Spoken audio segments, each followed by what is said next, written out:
欢迎来到我的主场。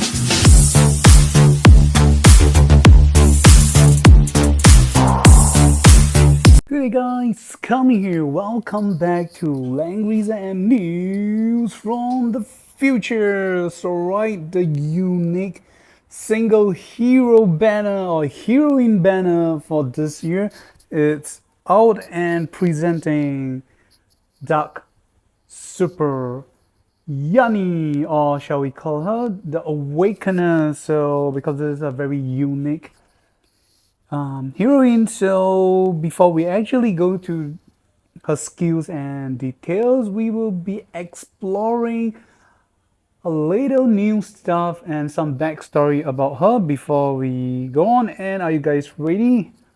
So before we carry on, a very great thanks to information shared and provided by the Langrisser mobile app 梦幻美站 So you, here we go.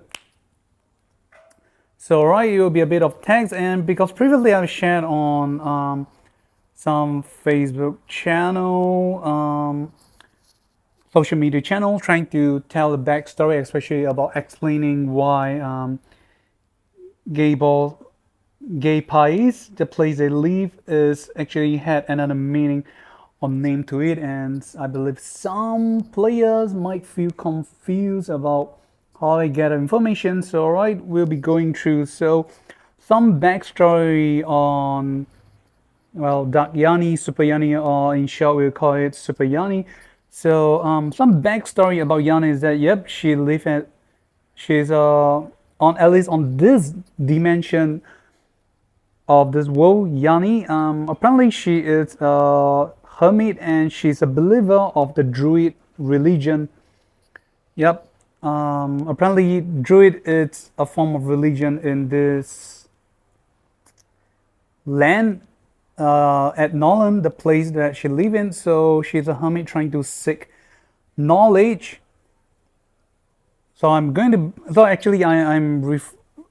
to summarize the information that you guys are actually reading here. So giving you some stuff. So due to her curiosity, the current knowledge she has obtained at Nolan can no longer satisfy her, so she decided to go on the path of adventuring or researching, and at the same time she find out that the mana that is available at Gay Pies is very strong and big, and at the same time giving some vibe of mystery in a bad way. And then from some ancient texts, she found out even through some ancient texts there has been no record or any signs of the source or birth of this great power. So due to her craving of the truth and knowledge, Yani came to the peak of the snow mountain, and according to records, that the truth is hidden in the sacred woods of Nolan.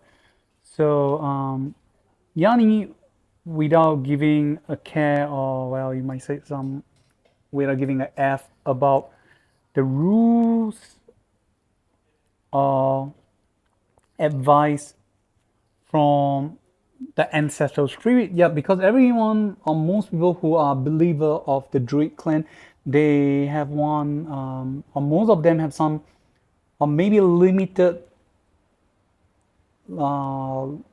believers. Normally, like kind of like high priests, they have the way to be able to communicate with their ancestors. This is very similar to Poliaru of the Great Hoof clan. So without caring about the advice of the ancestor spirit and insisting on seeking the truth, she finally came to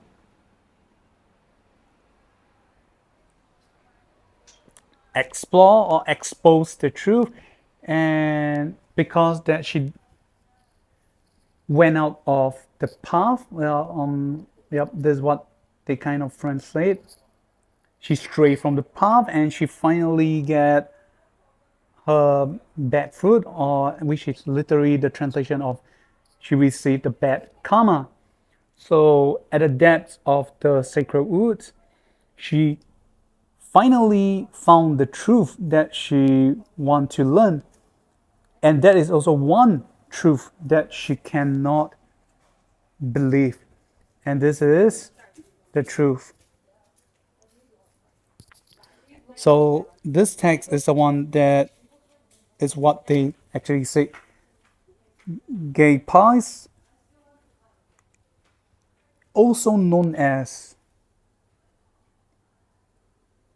the dark cage of the highland, or the highland of the dark cage. So this land has already been deserted by the goddess. Though they did not directly phrase it as Luceris, so we're gonna presume this is they are trying to refer to Luceris, unless there is other goddess in this part of the land. So this land has already been abandoned by the goddess, and the great increase, the great mana power is but the leftover darkness power from chaos. And from the start to the end, it is but the bed of chaos. In this frame, they're trying to this is just a direct phrasing, but this part they're trying to say this is but a warm bed for darkness to grow and spread.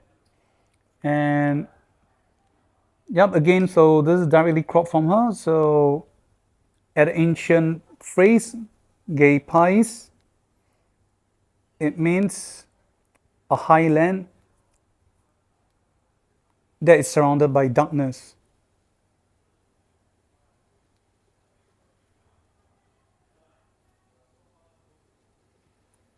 So sorry, I may have some wrong translation previously. Apparently, more directly, it should be a highland that has been surrounded by darkness instead of a dark cage of highland.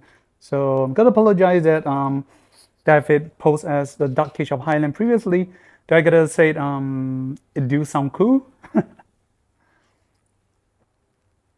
And that is when she know the truth, she gave out a breath of despair. So at this point, it kind of like reminds me from two things. One is from a movie and one is from a game. So what the sacred ancestors from the highland trying to do is kind of like taken from the movie. Not sure if any one of you guys know, it's Sausage Party. It's in a world where all food actually are conscious, and because the older generation of the food all know that they are actually food for human to be eat, and which means the death of themselves. So they decided to create a white lie and lie to any of their descendants or any of their fellow food that if one day they will be chosen and taken home by the humans, and that they're going to paradise. So this is something like that. Then for Yani, she remind me of the game Final Fantasy VII, where after Sephiroth find out about the truth that they are like experimental humans soldiers made from the cells of Genova, which is the bad guy, they kind of like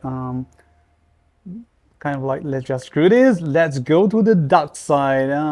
Pretty weak here for a villain, but well, they do give her a great backstory that she kind of fall into despair after like believing that the land, the mana, everything were given by the goddess. However, they were just but humans that has been abandoned and deserted by the goddess, and this is all this abundant energy provided to them are actually from the darkness, the leftover marks of darkness, from chaos, so she get very despair.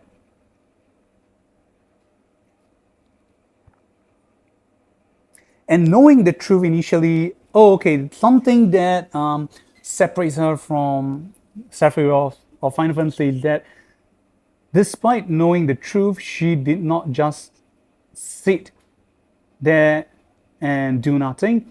She attempted to purify the mana. However, she's not able to stop chaos from infesting the pure mana with its power. So luckily, the ancient texts record ways of making a ritual to communicate and talk to the goddess of light. So Yani put all her hopes, or she has high hopes to meet up with this gracious and kind God to descend her holy light and cleanse off all the impurities in gay balls. So her text here said, Goddess, if you can hear your precious believer, faithful thoughts, please descend and appear on this land, save this land from the lies in a way, and also to purify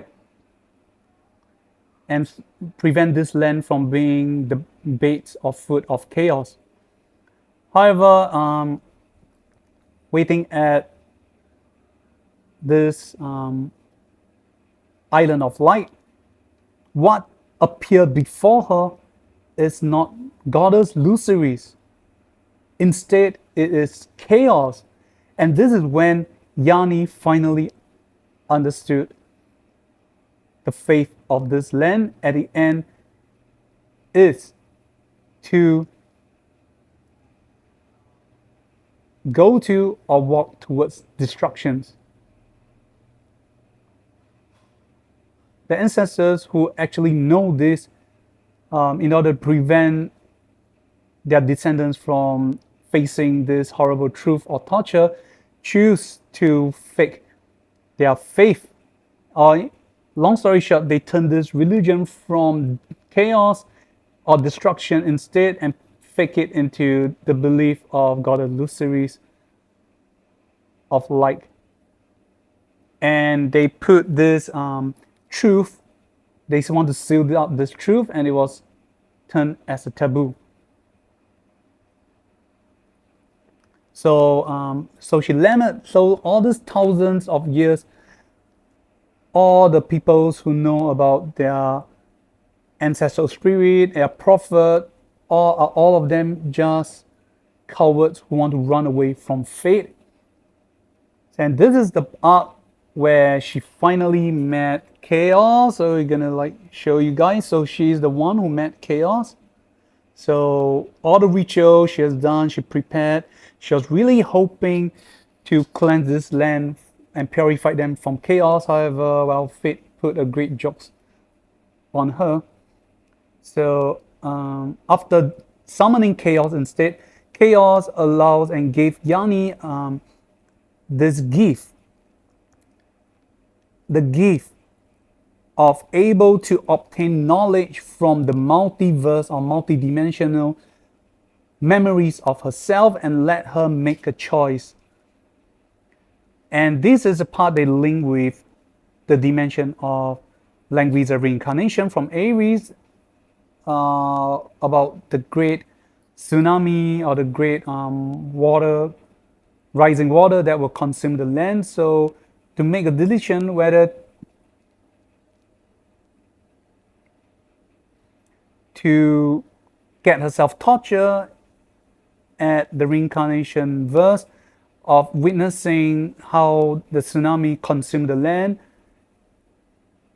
or the horrible truth of getting the divine punishment in her memory. So they didn't exactly explain what kind of punishment or all the dimensions she has been through, but they only focus on reincarnation and talking about receiving a divine punishment in her memory.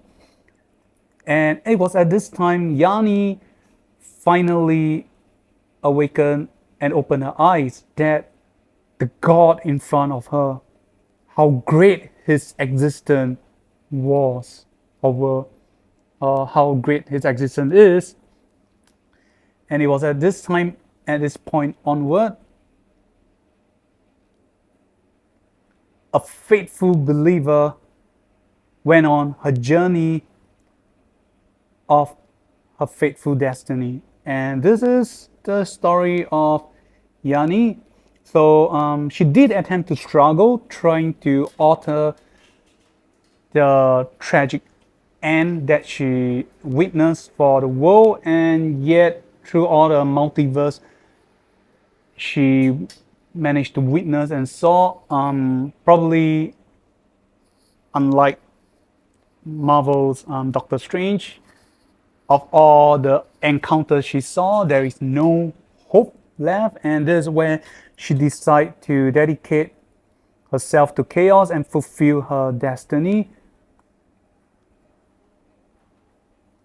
That is to defeat Ares of the Langrisser reincarnation dimension, heroines and heroes, and also to defeat Mashu, and also to cause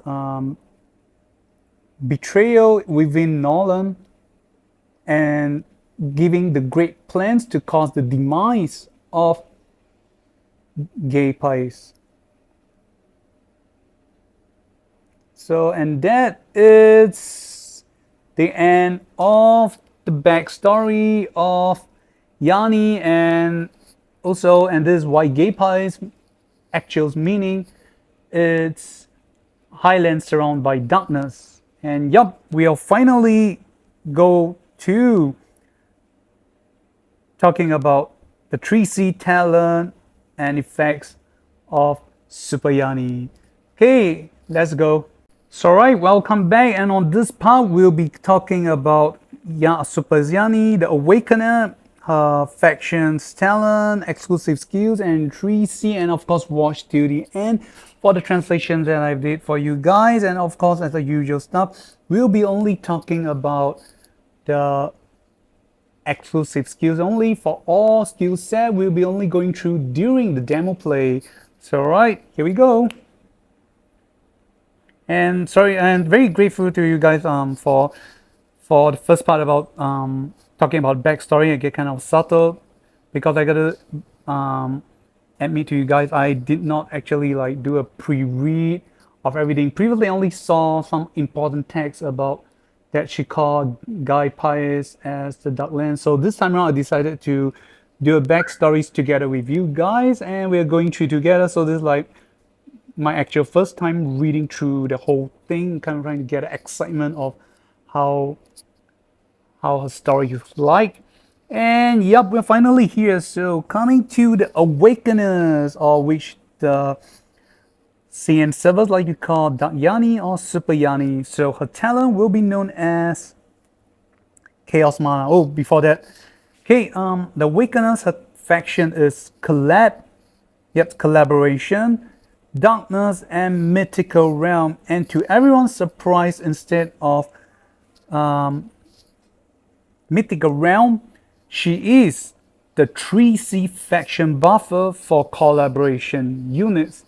This is a very great surprise for all fans, and also at the same time is a good thing because you don't have to wait for any of the collaboration hero or heroines to come with 3C, only to know that by the time when you start the game, you either miss the chance of getting them, or there's no way you can get a 3C faction buff for the characters. So in this case, I gotta say it's something that is well done by Team Zilong. So alright, without further delay, let's go to the talent. So the talent can be translated as either Chaos Mana or Chaos Curse Power. So it's pretty strong, and as you can see by the length of the text, yep, there's a lot of effect. So alright, the effect as follows. Damage deal increased by 30%, increase units range by 2, and when you end your turn, choose 2 enemies on the field and cast the debuff Curse Bound on them. So the Curse Bound effect has the following effect. 1. Healing effect and received healing will be reduced by 30%. And 2. After moving 2 steps, each movement will cost an extra movement. So what does this mean? So it means, example, if you are a flyer unit, you are able to move 5 steps. However, after you get this debuff, after the moving for the first 2 steps, they are treated as normal steps. On your 3rd step onwards, you will need to consume an additional steps. This means from your 3rd step onwards, you will consume 2 steps. And this means your flyer units will only be able to move 3 steps. And for your other infantry units, they'll only be able to move 2 steps. Though we'll eventually be able to find out during the actual demo play, but that's what I know for now. Then the 3rd effect is this effect Curse Bound has a cooldown of 2 upon triggered. And then when Super Yani die, the spot you're currently standing will be placed with a dimensional door. It is not treated as a terrain effect. It's important to repeat, this is not treated as a terrain effect because at PvP, whenever the map gets smaller as they are consumed by the black fire on the map, if Yani down on the spot, the door will still open there. It will not be covered up, destroyed or consumed by the fire. She can still be able to, which I'm going to say at the following, of the effect. So dimensional door effect will start at the next turn and it will summon a replica of yourself from another dimension with the following stats and effects. So the dimensional door is you can call it summon a multi-dimension of yourself, or you can call it a reborn portal. Either way, nonetheless, it will summon yourself from another dimension as written from the text. However, this replicate of yourself has reduced stats aside from HP by 30%. So if your intelligence initially start off with 1000, it is now 700. You'll be able to retain all the skills you bring. This replica will only be able to survive for 3 turns. However, if the replica kills an enemy, all HP will be recovered and your replica will be awakened as the next Awakener. So, there are downsides, but definitely there are upsides. And this revive or transformation effect will only happen once in battle. So it's not a PvP effect, it's both PvP and PvE effect. So this is pretty cool. So she has damage increment, she has range increment, she has global debuff curse effect,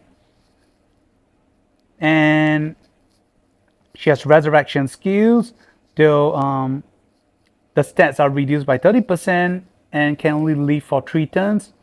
However, if your replica managed to kill an enemy, you'll be revived to full health and with probably your full stats, because you will be revived as the original Awakener. And not only that, your replica will retain the skills that you bring along. So how cool it is. So alright, let's repeat again. So I'm gonna do a summarized version this time around. So number 1, damage deal increased by 30%. Number 2, increase units range by 2. 3, when you end your turn, choose 2 enemies on the field and cast the following debuff, Curse Bound, on them. Curse Bound has the following effect. 1. Healing effect and receive healing reduced by 30%. 2. After moving 2 steps, each movement will cause an extra movement. Meaning, for example, if a flyer can move 5 steps, after getting this debuff, only the first 2 steps are as per normal. The third step onward will consume an additional movement, meaning they are only able to move 3 steps. Okay, the third effect, which is this debuff effect, has a cooldown of 2 turns upon triggers. Number 4, when you die, the spot you're currently standing on will be placed with a dimensional door, which is not a terrain effect, which at the start of next turn will summon a replica of yourself from another dimension with the following stats and effect. 1. All stats will be reduced by 30% except for HP. 2. You will be able to retain the skills that you brought. 3. The replica will only live for 3 turns only. 4. If the replicas manage to kill an enemy, all HP will be recovered and the replica will be awakened as the next Awakener. This revive and transform effect will only happen once per battle. So alright, that's it for her talent, and we will now be going to go through her exclusive skills. So exclusive skill 1, Curse Oracle. Okay, the cost of the skill is 2, the CD is 2, the range is 2, the AoE is treated as a single target magic skills. So Curse Oracle has the following effect. You attack and deal 1.6 times damage to an enemy. Oh, this is a lot for 2C skills. And if enemy has the debuff of Curse Bound from a talent, you will further increase your damage deal by another 20%. So if you add along with a talent, that's an increment of 50%. That is very much. And 3, heal 20% of damage deal to your HP after battle, and you'll be able to teleport yourself to any 2 squares or tiles range around you. So these are both a high damage skills, healing skills, and also survivability skills, meaning that you'll be able to move again after battle, so you can get yourself to safety. And in her case, it is teleportation, so that's pretty cool. So let's repeat again. Number 1, attack and deal 1.6 times damage to an enemy. 2, if target has debuff Curse Bound from the talent, increase damage deal by 20%. And 3, heal 20% of damage deal to HP after battle, and teleport your own unit to any 2 squares or tiles range around you. So that's it for Curse Oracle. And then exclusive skill 2.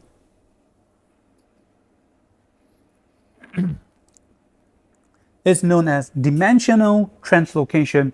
The cost is 1. It has a CD of 4, cooldown 4, the range is 2. The AoE is treated as a single target skills. And it has a few different effects, be it if you target your allies or your enemies. So we'll be talking about the effect for targeting allies first. So this skills will allow you to target a single unit and activate the following effect. So for allies, number 1, apply 2 random buff to an ally, and 2, it's a position shifting effect. You will swap location with target ally or enemy. Then for enemy, apply 2 random debuff to target, and 2, if the target has the debuff Curse Bound effect, you will cause position shifting and swap your location with the enemy. And 3, after using this skill, you will be able to move 2 more steps and attack again, and buff you bring will not be reduced. So there's a very great act again skills. Not only will you get to choose to buff your ally or debuff your enemies, you can cause position shifting, and then you'll be able to move 2 more steps and attack again. So this is more unique teleportation effect. However, it's written as position shifting, but when you look or check out the animation, it actually looks like it's teleportation effect. So yep, let's repeat again. So target a single unit and activate the following effect depending whether it's ally or enemies. For ally, 1. Apply 2 random buff to allies, and 2. Cause position shift effect, swap location with target ally. And if the target is enemy, apply 2 random debuff to target, and 2. If target has debuff curse bound, you will cause position shifting and swap the location with the enemy. After using these skills, 3, you will move 2 more steps and able to attack again, and the buff you bring will not be reduced. So this is a pretty cool skills for 1C. It has so much. You can either buff or debuff, and then you can move again and act again, and buff you bring will not be reduced. This is pretty cool. And we finally move on to the 3C. And yup, to everyone's surprise, she is a faction buffer. It has both passive and active effects. So the 3C skills is called Time, Space, Catastrophe. The cost is 3C, CD of 4, the range is 3, the AoE is 3x3. So the type is magic and faction buff.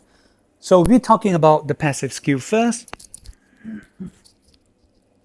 So when you first enter or after releasing skills, you will cast a faction buff to all allies who are of the collaboration faction units with the following effects. So the faction buff will greatly increase offensive and defensive stats, will increase damage deal by 8%. When battling enemies with curse-bound units, damage deal will further increase by another 8%. The whole effect lasts for 4 turns and will not stack with other faction buff. So as you can see, it's pretty cool. She actually resurrect or make create a comeback for all collaboration units, be it old or new. So it's pretty cool and awesome to finally be able to welcome a 3C faction buffer. And yep, if you guys have seen my previous video, and yep, I managed to summon one of her, just one copy of her, because she's like wet ham. She's not that easy to summon. There's a high chance that you'll get off banner. All right. So let's repeat again. So for passive faction buff effect, when you first enter or after releasing skills, cast a faction buff to all allies or fellow collaboration faction units with the following effect. 1. You greatly increase their offensive and defensive stats. 2. Increase damage deal by 8%. 3. When battling enemies with curse-bound debuff,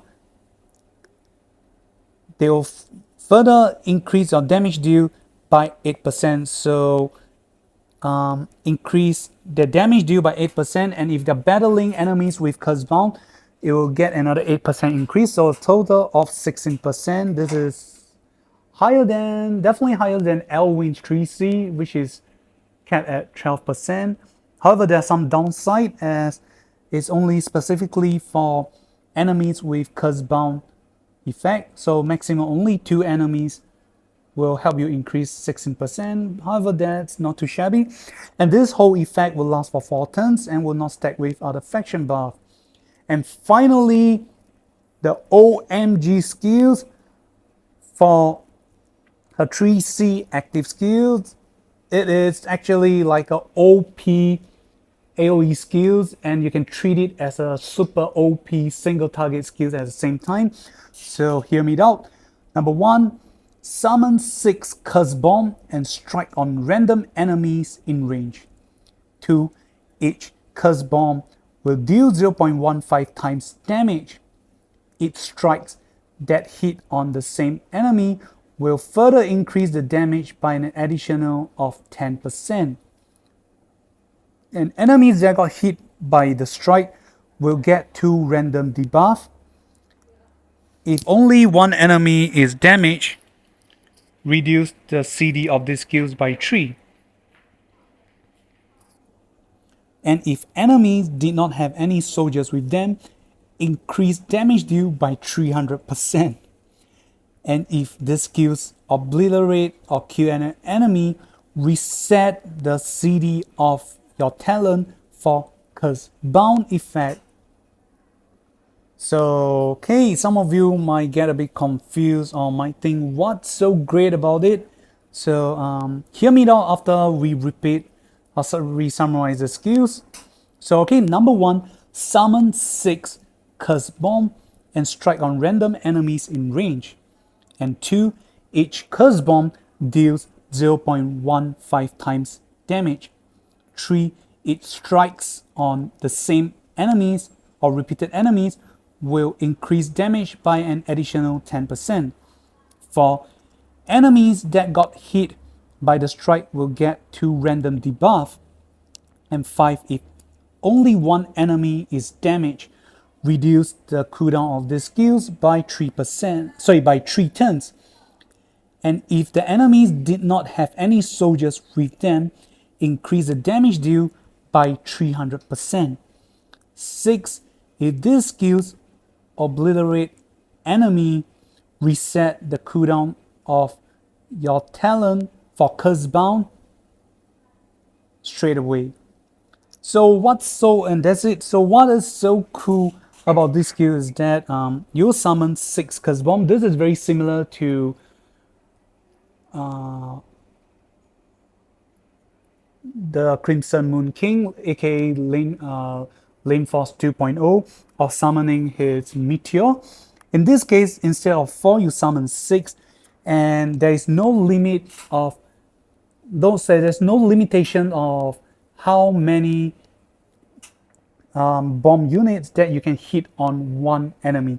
So if you eventually manage to plan it out and strike on one enemy, according to my understanding of the explanation of the skill, is that the first bomb on the unit damage will be 0.15 times, and each time you hit the same unit, the damage will be increased by 10%. So the first is 0.15 times, second will be 0.165, third is 0.18, fourth is 0.195, fifth is 0.21, and sixth is 0.225.